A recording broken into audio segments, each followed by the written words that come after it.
வணக்கம் friends, welcome to Muthu tech. நம்ம channel full and full business related videos தான் upload ஆகும். ஸோ இது வரைக்கும் நீங்கள் சப்ஸ்கிரைப் பண்ணலைன்னா சப்ஸ்கிரைப் பண்ணிக்கோங்க. கூடவே பெல் ஐக்கான் கிளிக் பண்ணிட்டீங்கன்னா நம்ம வீடியோ நோட்டிஃபிகேஷன்ஸ் எல்லாம் உங்களுக்கு உடனே கிடச்சிரும். Hi guys, good evening. Today வந்து நம்ம என்ன பார்க்க போகிறோன்னா பாபா அசட் ஹவுசிங் என்டர்பிரைசஸ் உடைய லேட்டஸ்ட் அப்டேட் பற்றி தான் பார்க்க போகிறோம். அதாவது போன வாரம் 11/4/2019 அன்றைக்கி வந்து பாபா அசட் ஆஃபீஸில் வந்து செட்டில்மெண்ட் டீம்னு ஒருத்தவங்க உட்காந்துருப்பாங்க. அவங்கள்ட்ட வந்து ரீஃபண்ட் லெட்டரை எழுதி கொடுக்கலாம் அப்படின்னு சொல்லியிருந்தாங்க. நம்மளும் போய் எழுதி கொடுத்தோம். எழுதி கொடுத்தவங்க வந்து 23/4/2019 அன்றைக்கி வந்து செக்லீஃப் கொடுக்கறதா சொல்லியிருந்தாங்க. நம்ம வந்து இன்றைக்கி வந்து பாபா அசட் வலசரவாக்கம் ஆஃபீஸுக்கு போயிருந்தோம். ஆஃபீஸ் வந்து க்ளோஸில் இருந்தது. மறுபடியும் விசாரித்து பார்த்ததில் வலசரவாக்கம் சிவன் கோயில் பக்கத்தில் ஜோதி மண்டபம் அங்கே வந்து செக்லீஃப் ரீஃபண்ட் கொடுக்கறதா சொல்லியிருந்தாங்க. நம்மளும் போயிருந்தோம். அவங்க செக்லீஃப் வச்சுருந்தாங்க ரீஃபண்ட் கொடுக்கறதுக்கு ஒரு 300 பேருக்கு. பார்த்திங்கன்னா அவங்க என்ன சொல்லியிருந்தாங்கன்னா, அதாவது 5 லட்சத்துக்கு மேலே இன்வெஸ்ட் பண்ணுறவங்களுக்கு வந்து பெரிய அமௌண்ட் இன்வெஸ்ட் பண்ணுறவங்களுக்கு இடம் கொடுக்கறதா சொல்லியிருந்தாங்க. அதாவது நம்ம கம்பெனி சார்பாக நிறைய இடம் இருக்குது, அந்த இடத்த வந்து நாங்கள் ரிஜிஸ்டர் பண்ணி தரதா சொல்லியிருந்தாங்க.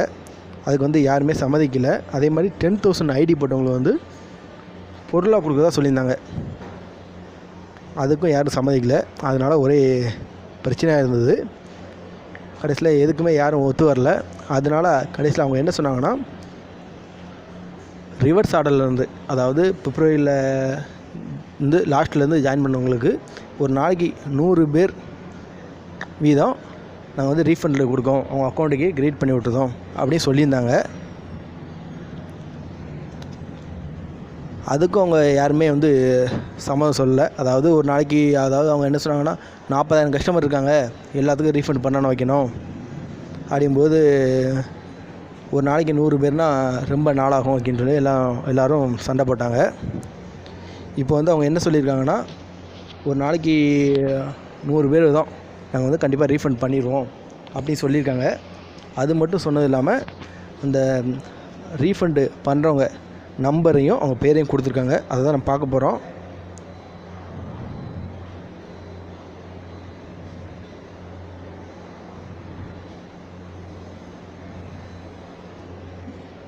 பாருங்கள், இதான் அவர் நம்பரு 70 10 48 43 61.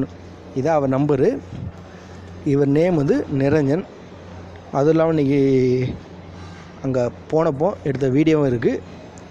அதையும் நான் இப்போ உங்களுக்கு காட்டுதேன் பாருங்கள்.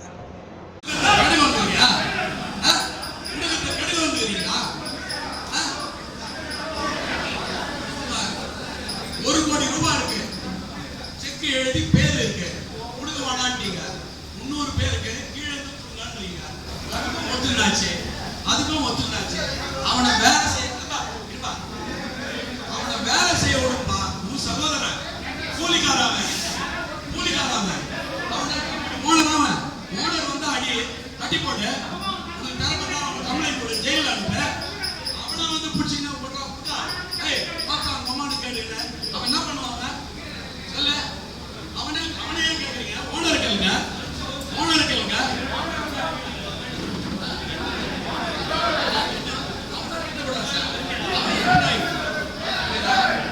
செக்கு நீங்க தான் செக் கேட்டீங்க, நீங்க தான் கேட்டீங்க, மாட்டியாச்சு. புரியுதா?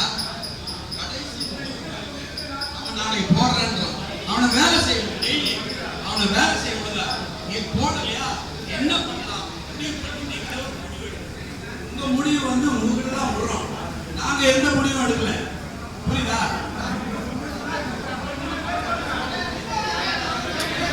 அவனை முடிச்சு கேட்டுக்கிறாங்க. ஒரு நிமிஷம்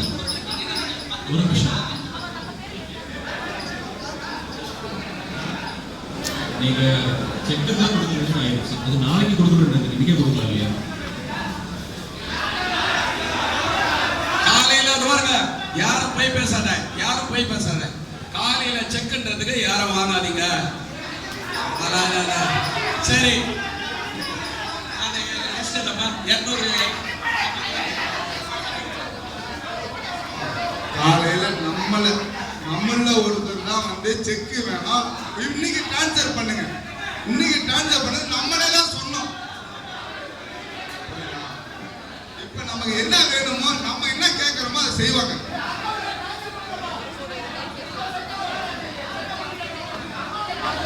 ₹1,00,000 பேமெண்ட் கொடுத்தீங்கன்னா 10,000 ரூபாய் செக் வாங்கி போய் என்ன பண்ண போறீங்க? அதுதானே காலைல செக் வேணாம்னு சொன்னது. திருப்பி செக் கொடுன்றீங்க. ₹1,00,000 போட்டது 10,000 ரூபாய் செக் என்னதுங்க? அதனாலதான் செக் வேணாம்னு சொன்னது. இப்ப எல்லாத்தையும் செட்டில்மெண்ட் பண்றாங்க. லைனா 300 பேருக்கு பண்ணுங்கன்னு சொன்னது.